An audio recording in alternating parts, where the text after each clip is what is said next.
Ce diamant est d'origine golconde, sa couleur est dorée, son poids 35 carats 28. C'est l'un des trésors de Star Diamond, la maison londonienne spécialisée dans le diamant de couleur. Bienvenue dans l'univers raffiné de Philippe Roth, héritier de la marque, et de son associé Andrea Baggian. Les diamants de couleur deviennent à la mode alors qu'il y a 20 ans, ils étaient quasi délaissés.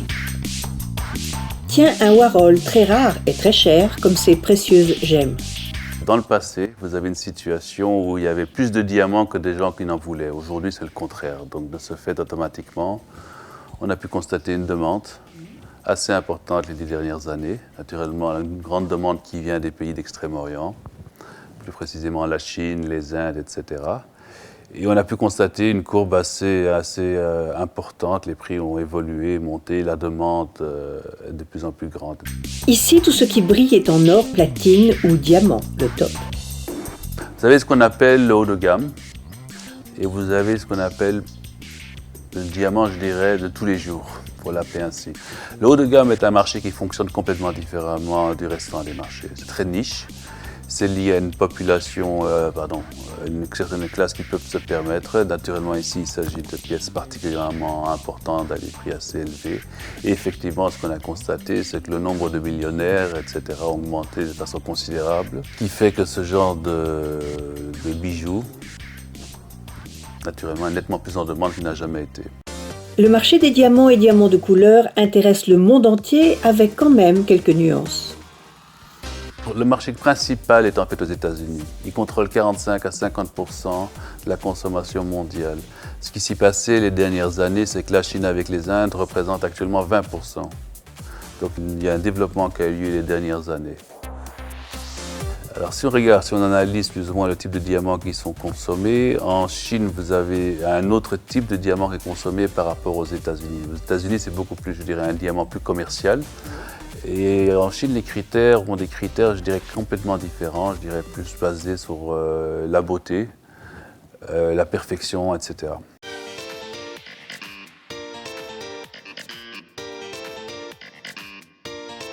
L'ADN, je dirais, de la marque était autour de la couleur.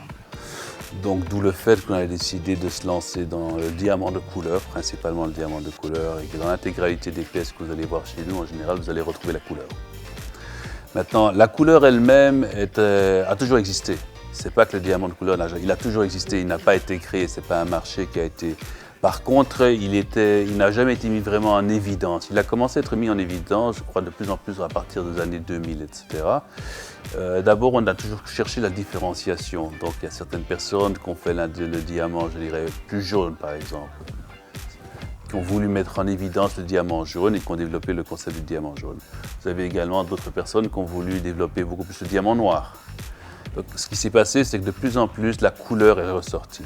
Et aujourd'hui, le concept de la couleur est un concept qui est complètement répandu, qui n'est plus du tout limité à un nombre limité de gens.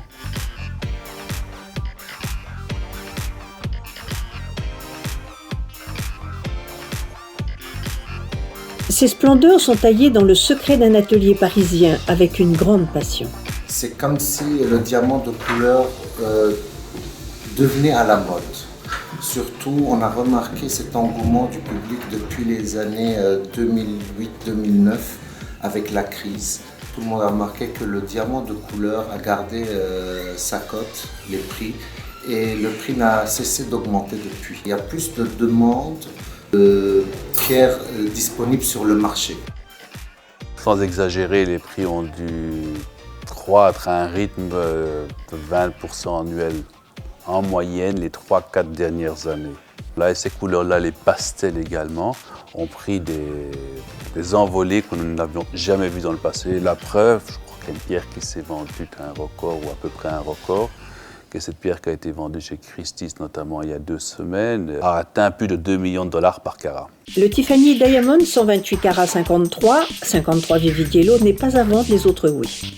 Si on parle d'un Vivid Yellow, qui est la couleur la plus forte, donc le jaune canari, la jonquille, une pierre de 1 carat peut tourner aux alentours de 35-40 000 dollars pour une pierre de 1 carat, et en blanc on est à 20 000 plus ou moins. Et pour une rose, par contre, si on prend une Vivid Pink, on est à 350 000 dollars le carat. si on prend, disons, un diamant rose, tout le diamant est rose. Maintenant, c'est au maître tailleur de maximiser la couleur, d'en faire une belle pierre rose avec beaucoup d'éclat, beaucoup de vie. La seule mine au monde de diamants roses est en Australie. Vous avez une graduation très différente dans la coloration qui est définie en général par le certificat qui s'appelle un certificat reconnu mondialement que le GIA. Donc automatiquement, lorsque vous avez une couleur, vous savez que c'est la couleur. Ce n'est pas une couleur inventée. De toutes ces merveilles, laquelle préfère Philippe Protte? Cette navette de 10 carats 15? Celle-ci, j'aimerais bien la garder dans la mesure où elle ne part pas. Je serais très très très heureux. C'est un diamant gris, un diamant gris-bleu.